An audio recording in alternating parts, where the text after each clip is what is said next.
with atrial fibrillation, we want to prevent people from having strokes, so we put them on blood thinners.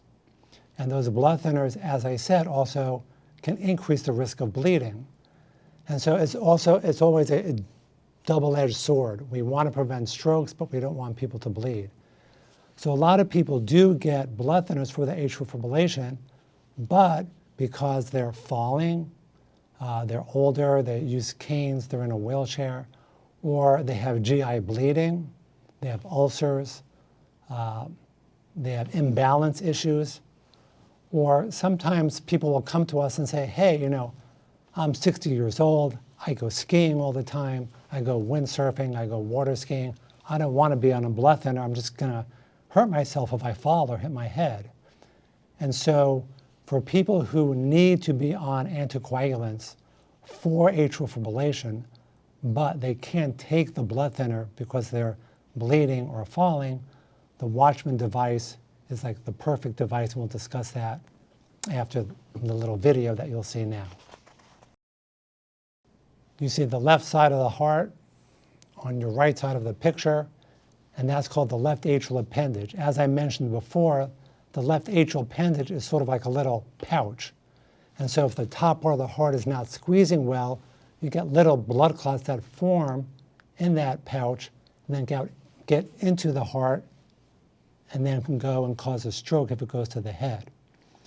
So if we could sort of isolate that left atrial appendage, if we can prevent those little clots from getting out of the heart, then we can prevent you from having a stroke. So what this procedure is we go into the heart, as you saw, and we put in this little kind of an umbrella mesh device that's made out of nitinol, and we put it in that left atrial appendage. It gets covered with tissue over the next 45 days, and then after 45 days, we go back and take a picture or a transesophageal echo to make sure that that left atrial appendage is entirely sealed off. And then once we know it's sealed off, we stop the blood thinners.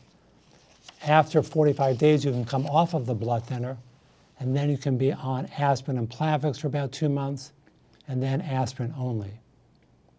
So on the next slide, again, I just want to go over the indications of the WATCHMAN device.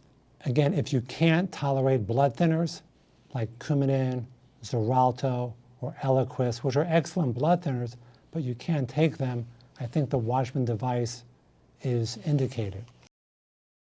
And as you see, again, to get a WATCHMAN device, you have to have a CHADS-2 or VAS score of 2 or 3 or more. But again, because of bleeding issues, because of falling issues, because of lifestyle activities, people decide that they are not good candidates for long-term anticoagulation. And then on the last slide, again, you can see that little WATCHMAN device goes in that appendage, closes it off, and thus we don't need anticoagulation anymore. The procedure itself takes about an hour. We usually keep people overnight, again, just to make sure there are no bleeding problems, and then they go home the next day.